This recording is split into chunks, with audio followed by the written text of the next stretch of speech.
Boa noite, turma.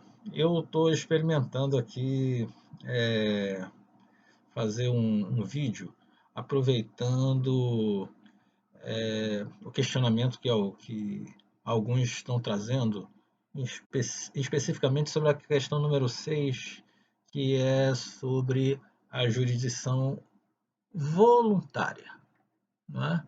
Então, a questão era. Vamos olhar na tela aqui para lembrar, né, sobre em que consiste a jurisdição voluntária e quais são exemplos da sua aplicação no processo de trabalho. Possivelmente haja uma dificuldade de vocês de realmente de encontrarem material sobre isso, e por uma razão bastante simples. É porque os procedimentos de jurisdição voluntária, eles não são, ou pelo menos tradicionalmente não eram comuns no nosso processo, né? O nosso processo de trabalho, ele é preponderantemente um processo em que nós encontramos a jurisdição do outro tipo, a jurisdição contenciosa, ou seja, nós lidamos, né, quase sempre, talvez 99% das vezes, com efetivas lides, efetivos conflitos de interesses entre trabalhadores e patrões, né? No entanto, eu lembro de ter mencionado na aula, né, sublinhando, claro, a natureza rara, né, da jurisdição voluntária. Lembro de ter mencionado pelo menos dois exemplos. E vamos começar lembrando que jurisdição voluntária é aquela em que não há efetivamente um conflito de interesses, né? Diz, inclusive, o professor Mauro Schiavi, no livro dele, que se trataria da administração pública de interesses privados. As pessoas, né, interessadas viriam ao Poder Judiciário apenas para que o Poder Judiciário homologue, chancele, né, ou confira validade a decisões, a interesses privados. Classicamente, no processo do trabalho, nós sempre recebemos, e aí vai o primeiro exemplo, pedidos de liberação de FGTS em situações, a situação típica é do empregado que pediu demissão, por exemplo, e, como se sabe, quem pede demissão não tem direito de levantar o FGTS imediatamente, né?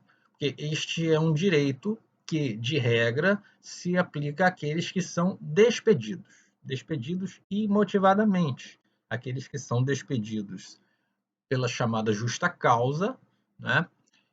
Não têm esse direito, assim como também não tem aqueles que são, ou aqueles que pedem demissão. Ocorre que, pela lei do FGTS, este empregado que pede demissão, se ele permanecer por 3 anos fora do sistema da CLT, 3 anos sem se reempregar, esta conta de FGTS se torna inativa. E, em ocorrendo essa inatividade, ocorre muitas vezes por razões burocráticas, esse empregado não conseguir liberar este saldo de conta inativa junto à Caixa Econômica, né? Seria um procedimento, conforme a lei, um procedimento administrativo, deveria ser simples, né? Mas nós sabemos que essas esses casos na prática nem sempre são assim tão simples. Veja-se, por exemplo, o que ocorre agora com as pessoas que precisam ter acesso ao benefício do governo, dos R$ 600, né? Já se tornando os críticos R$ 600 para muitas pessoas que não conseguem sacá-lo com facilidade. Então, essas pessoas que têm o FGTS de conta inativa não conseguem levantar isso de forma administrativa, vão à Justiça do Trabalho para pedir ao juiz que, por alvará, libere esse FGTS de conta inativa. Notem, é um direito do empregado que, em que pese ser decorrente de um contrato de trabalho que o empregado teve com a empresa X, né? Mas vejam que a empresa X não tem, ela, um interesse, não é? Um interesse nesse objeto, né? Podemos dizer assim, de uma forma bem simples. Para a empresa que era empregadora desta pessoa, tanto faz, né? Seria um caso jurídico do e daí, né?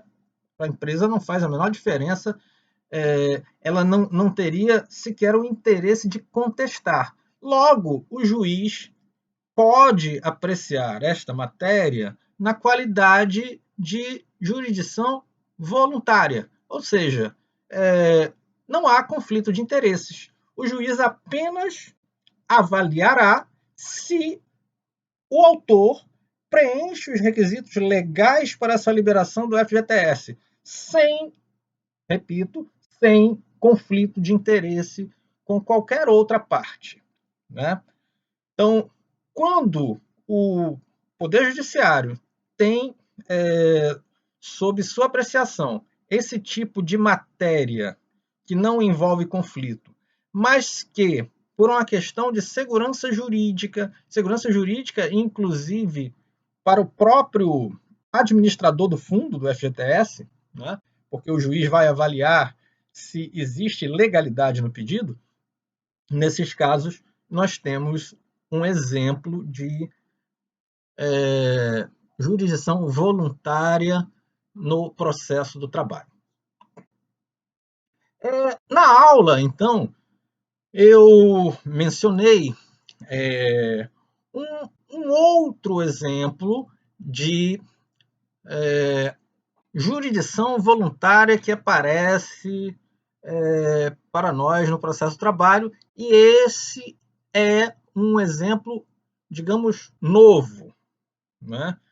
É direito que, bom, para a ordem jurídica, ele é recente, embora recente, já são mais de 2 anos e meio, que é a situação hoje prevista na consolidação das leis de trabalho, na CLT, de homologação de acordo extrajudicial, né?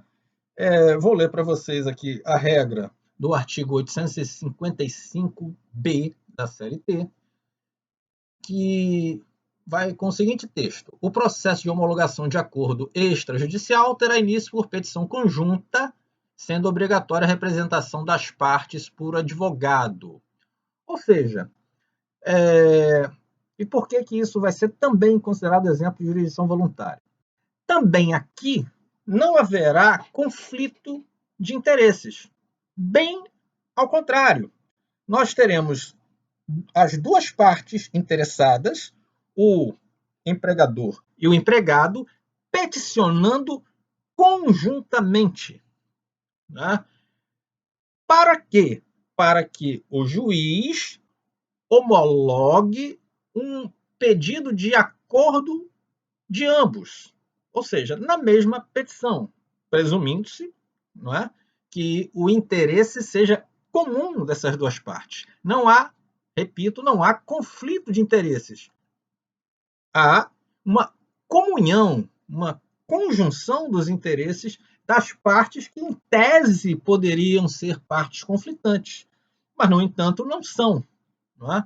São o empregado e o empregador, que já fizeram um pacto, né, e que trazem ao juiz, tão somente, esse pacto para que o juiz diga: tudo bem, vou homologar, vou chancelar, vou oficializar, não é, o que vocês, partes interessadas, empregador e empregado, desejam.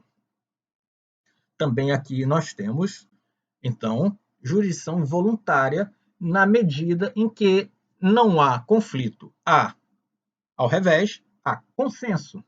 Há o interesse das partes, não somente de que o judiciário, não é, na administração dos interesses, não é, particulares, apenas diga o seguinte: ok, os interesses dos senhores, o que vocês pretendem com esse pedido é válido conforme a lei. Boa essa, válido conforme a lei, né? Válido, né? Válido conforme a lei, possivelmente pleonástico. Vejam, aqui eu indiretamente menciono a possibilidade de que o juiz não homologue o acordo. Assim como o juiz, naquele primeiro exemplo, pode também decidir que não cabe liberar o FGTS porque, por exemplo, o prazo da inatividade da conta não se perfez ainda não deu 3 anos. Né?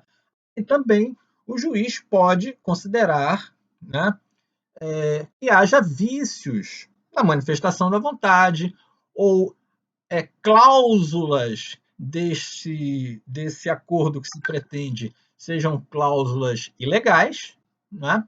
E aí o juiz pode não homologar. Né?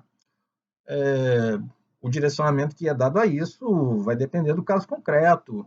O juiz pode determinar que sejam corrigidas determinadas falhas. É uma questão de instrumentalidade que nós estudamos, não é? Se for possível, não é, aproveitar aquele pedido com algumas correções, o juiz assim deve determinar. Não é?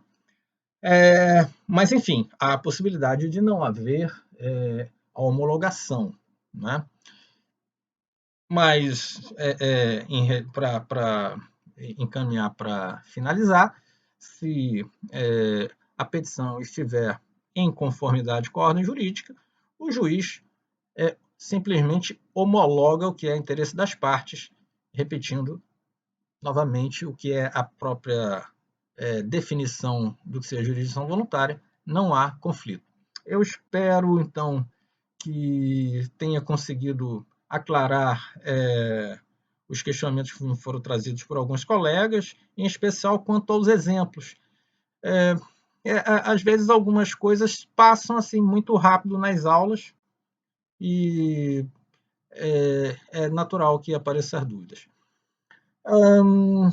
Quero dizer a vocês, aproveitando a oportunidade, que eu estou me adaptando a esse novo momento tecnológico. Na Justiça do Trabalho, nós, nos próximos dias, vamos retomar as atividades realizando audiências assim por videoconferência, né? E dizer que dá muita saudade a aula presencial. No momento nós não podemos, né?